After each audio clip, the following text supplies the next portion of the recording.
Man, I'm starting to get really bored of all these games I've been playing. I need to find some new games to play for a change on my Switch.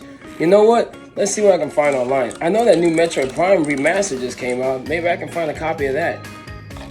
Oh man, it's sold out. Well, maybe I'll go on eBay and see if I can find it. What the? $120 for Metroid Prime Remastered? There's no way. The game just came out. No way, dude. Alright, well, maybe I won't buy that one. Maybe I'll find something else. You know, the Attack on Titan 2 Final Battle game I've been looking for a while. I know it's probably sold out, so let me go on eBay on that one too. You gotta be kidding me! $150 for a Switch game? There's no way. People are losing their minds. Nah, I can't do it. I can't do this. And that's the struggle us collectors have when we're trying to buy video games for our collections and add to them. Now, look, the Switch is one of my most favorite consoles to collect for, and I really do enjoy the Switch. It's one of my favorite consoles I've ever had in my entire life. But it's so hard to collect for it because of the fact that the astronomical prices that some of these games be going for on the third-party sites because of their limited time windows of getting them, or they're just overall limited print runs of them in general when they didn't make so many copies of them. And that's what makes it so hard to get these games into your collection. Now, in this video, I'm going to be showing you guys at least 10 of the most expensive games that I know of and could find that are going for astronomical prices on eBay and all the other third-party sites that you might be wanting to look out for. And these games are really cool, but they're gonna cost you a good arm and a leg for if you want to get your hands on a copy. And without further ado, this is Game King 504 coming back at you with a new video. Open your ears up, enjoy, and without further ado, cue the intro.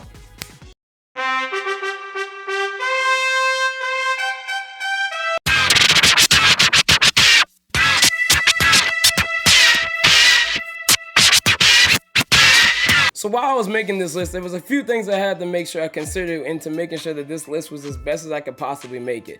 Now, one of the rules I did make in here is that this is only going to be a North American region game list only. So nothing outside of the US is going to make this list. Nothing from Europe, nothing from Asia. None of those games are going to make this list. But if you're interested in a video like that, leave a comment below. Let me know what you guys think about that.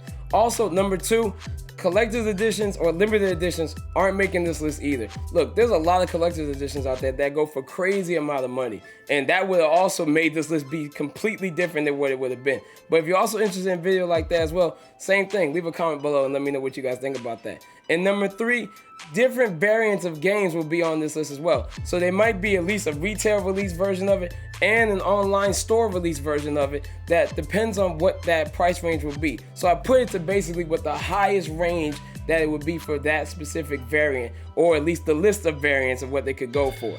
Now, without further ado, this is the top 10 most expensive Switch games that are here in America. And if you guys are interested, and if there's a game that I don't know about, let me know. There might be something that didn't make this list. I can make a part 2. So without further ado, let's get started. Now, this game didn't make the cut to this list, but I do want to at least make it an honorable mention. And this is a collection of survival horror games all in one package, and it's called Yomawari, the Long Night Collection. Now, these games came out on the Vita long time ago, but they're eventually ported over to the Switch by NIS America. Now, this game comes with 2 games called Night Alone and Midnight Shadows, where you take control of your character and you're trying to make your way home from the nightmarish night and creatures that are prowling through. And there's different stories to both games. Now, these games do go for a standalone by themselves, good chunk of money, but if you're looking for the collection, it's a little bit higher in that regard. If you're looking for this CIB, you're going to be spending around $75 or so for it, and if you're looking for it brand new sealed, you're going to be looking around $100. Now, this game did get a re-release at one point in time from NIS a while back, but we haven't seen it come back up since, and it's pretty still hard to find now to this day. But of course, eBay, Amazon, Mercari, and Facebook Marketplace are options to find this game. Hopefully we'll see another re-release of these games, and there's also a sequel that just got released as well called Lost in the Shadows that you might want to be interested in picking up. But if you're a big survival horror game fan, hey, check this out. I think you're really going to enjoy it.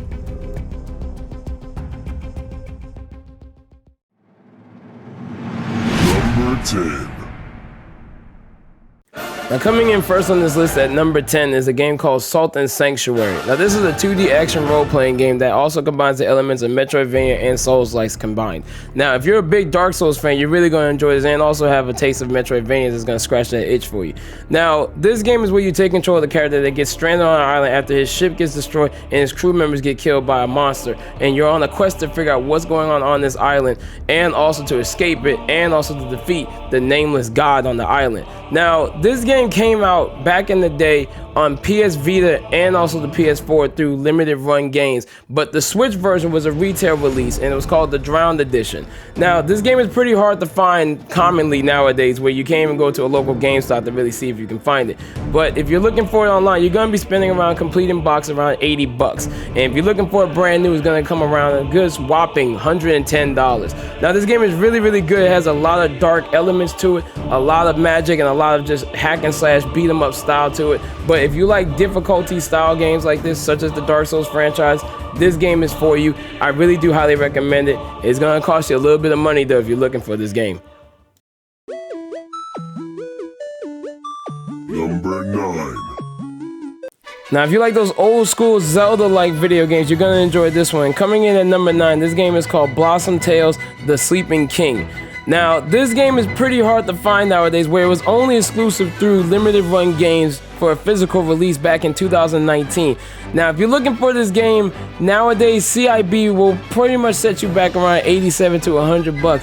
But if you're looking for it brand new, make sure you got your coins saved up. This game can go as high as 190 bucks on average through eBay or any other of those third-party sites. Guess what? This game is pretty doggone expensive, and it's probably only going to get more expensive as time goes by. But make sure you got your coins saved up for this one, because it is going to set you back quite a bit. Number 8.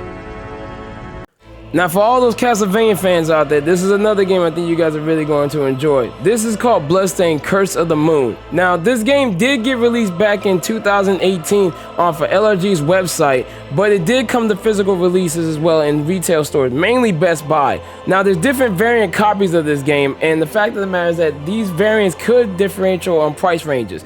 Now if you're looking for this on CIB, you're pretty much going to be ranging around 95 to 115 bucks. But if you're looking for it brand new, you're going to be having to save some coins on this one as well. This one will set you back around 120 to 155 dollars depending on which variant copy that you get.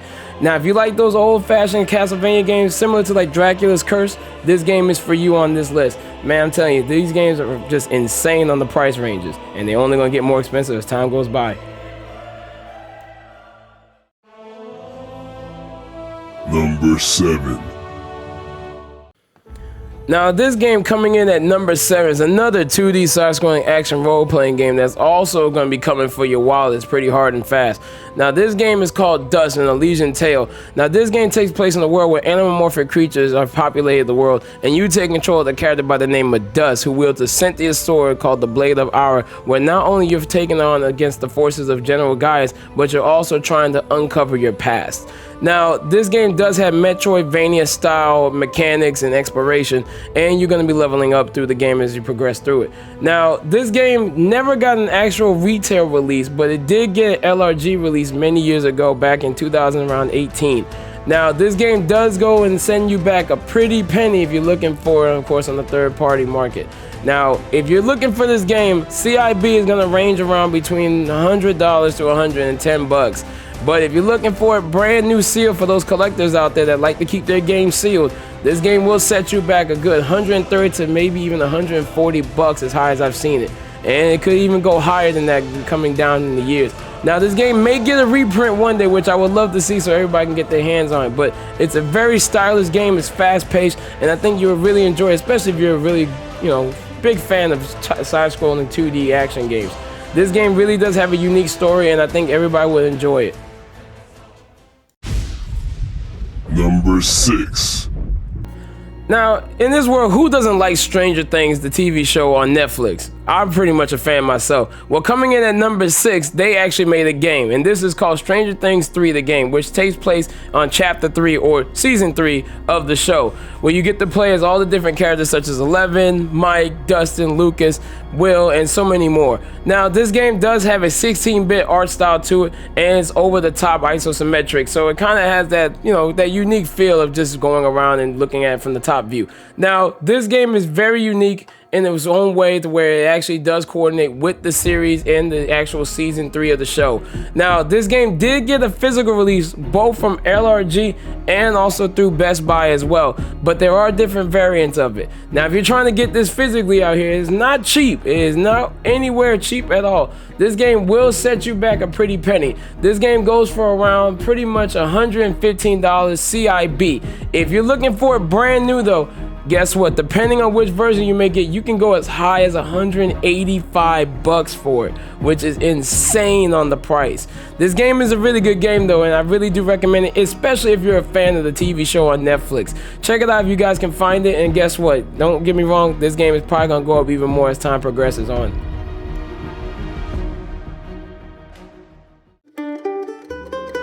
Number 5. Now, coming onto the list at number 5 is a game I've already talked about once before, and this game is called Celeste. Now, this game has been released once before as a physical through LRG, and it came through also through Best Buy as well. But there is actually hope for this game. If you're looking for it soon, just give it some time. There's actually going to be a reprint coming out very, very soon, so you can get your hands on it for a whole lot cheaper. But if you can't wait for it, if you just can't wait for the new release or reprint of it, this game will give you a setback price range of about $100 to $150 complete in box. But if you're looking for a brand new, guess what? You're gonna be spending between $120 on the low end, but as high as $200. So honestly, I say just give it some time and wait for the reprint. But if you just can't wait, go ahead and spend that moolah. Number 4. Now, smashing its way in at number 4, this game needs no introduction, but I'm gonna give it one anyway. And to those of you who remember the River City Ransom franchise, you're gonna wanna add this to your collection. This game is called River City Girls. And this game here is where you take control of Misako and Kyoko, who come to find out that their boyfriends who are from the original game who are kidnapped, and they have to go out and rescue them and defeat tons of different enemies to get them back.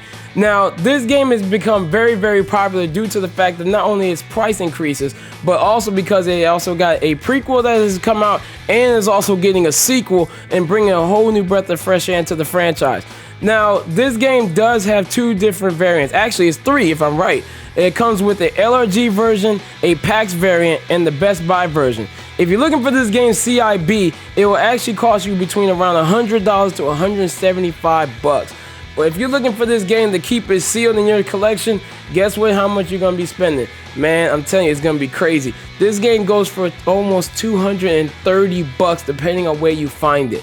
$230 is insane, and I think this game is only gonna go up even higher as the years go by. Hopefully a reprint will eventually come, but if you really like those good old-fashioned beat 'em ups, this game is for you, and you're gonna really enjoy adding it to your collection. Number 3. Now, I'm pretty sure everybody remembers Skylanders, right? Well, this was the last known franchise game to come out, and this was called Skylanders Imaginators. And this game really didn't do too well in sales, and that's one of the reasons why this game has become expensive today, because of its low print run. Now, this game comes in at number 3 on this list due to the fact that it does come in a starter pack that gives you 3 different characters in the portal. Now, this game does go for a high price point because of the fact that it was the last known release for this franchise, especially on the Switch. And I really do enjoy the fact that this game and this franchise gave a whole new different concept to a lot of different people's mindsets of how games can really be played using different toys to bring them to life in the game. Now, this game complete in box goes for around $135 to $150. But if you're looking for it brand new, never been touched by human hands, this game can set you back $160 to $260. I mean, hey, I love the Skylanders franchise back in the day. You get to play as Crash Bandicoot even in this one. I think it's really a cool concept, and it's a shame that we've, again, never gonna probably see a game series like this or a game franchise style of games like this, but unfortunately, we'll just have to wait and see. But if you want to add this to your collection, just make sure you save your coins. 2. Now this, like a thief in the night, is coming in at number 2, and this is called The Messenger. Now this game is very elusive, and I'm gonna tell you why this game is so elusive for so many people and it's expensive. This is a 2D side-scrolling action platform where you take control of a ninja called The Messenger who is supposed to deliver a scroll on his quest to stop the Demon King. Now this game only got a limited print run from a website called Special Reserve. Now, this game has never been released in any other way, shape, or form, and the Special Reserve Edition comes also with a special box and everything, but you can get this as a standard release through LRG as well that they were selling on their website. Now, Special Reserve was the only way to get this game, and to this day, it still is the only way to get this game. If you're looking for it, you're going to spend some serious cash on it. This game can go complete in box for $180 to $195 depending on the variant that you get. But if you're looking for it completely brand new, this game can go between $205 to even $260. I mean, it is insane. Hopefully we'll get a reprint of this game sooner or later, but I doubt it. But if you're looking for this game, hey, make sure you got the coin for it. Number 1. And dropping in at number 1 is Shantae and the Pirate's Curse. Now, I've covered this game before on a pickups video I did when I finally got my hands on this game. And boy, I spent some money to get this one as well. Now, I didn't go as high as this game can go for nowadays, but it still goes for a high price because of its limited quantities that has been said to be through LRG's website, and it was the only a limited pre-order window to get your hands on it. Now, the standard release can go for a complete in box between $310 to $330, but if you're looking for this game brand new, I've seen this game go for as high as $400, even possibly $500 to get your hands on it completely new and sealed. Now, hey, I love video games, but I don't know if I can spend $500 on a video game, but that's just me. But if you want to get your hands on it, you might want to start looking on eBay, and it's going to possibly go up even higher as the years go by. So make sure you get this game and add it to your collection. Boy, it sure can be expensive collecting for the Switch. And I mean, look, some of those games on this list I actually own myself, and I did have to pay some money to get them. But I didn't go just willy-nilly and spend all my money like crazy just to get them. I did do some smart decision making and budgeting in order to get those games into my collection. And that's the thing you've got to be smart about doing when you're buying some of these games, especially for the Switch, because it looks like these games are not going to stop increasing in price. They may drop here and there every so often. It's kind of like the stock market, but most of these games have pretty much been staying at the same price point since they first came out and never been, never gone down since. And look, to me personally, and be honest, make sure that you take the time and be patient about your purchases. Make sure that you just don't go and just start splurging away just because you want those games so badly for your collection. Take your time, do your research, and find the best deal possible for those games. And I promise you, you'll get them eventually. You just gotta find the best deal possible. Look, I hope you guys enjoyed this video. I really do appreciate the love and support you guys do. If you haven't done so, please make sure you subscribe to the channel. It helps me grow a ton. Like, comment, and share on this video. Share it with your friends and family. Also, leave me a comment if you guys want to see another video or like a part 2 or the collections video that has collector's editions in them and show you the most expensive collector's editions of games that are out there. I really do enjoy yourself. You guys have a blessed day, and I'll see you guys in the next video. Game King has spoken. I'm out of here.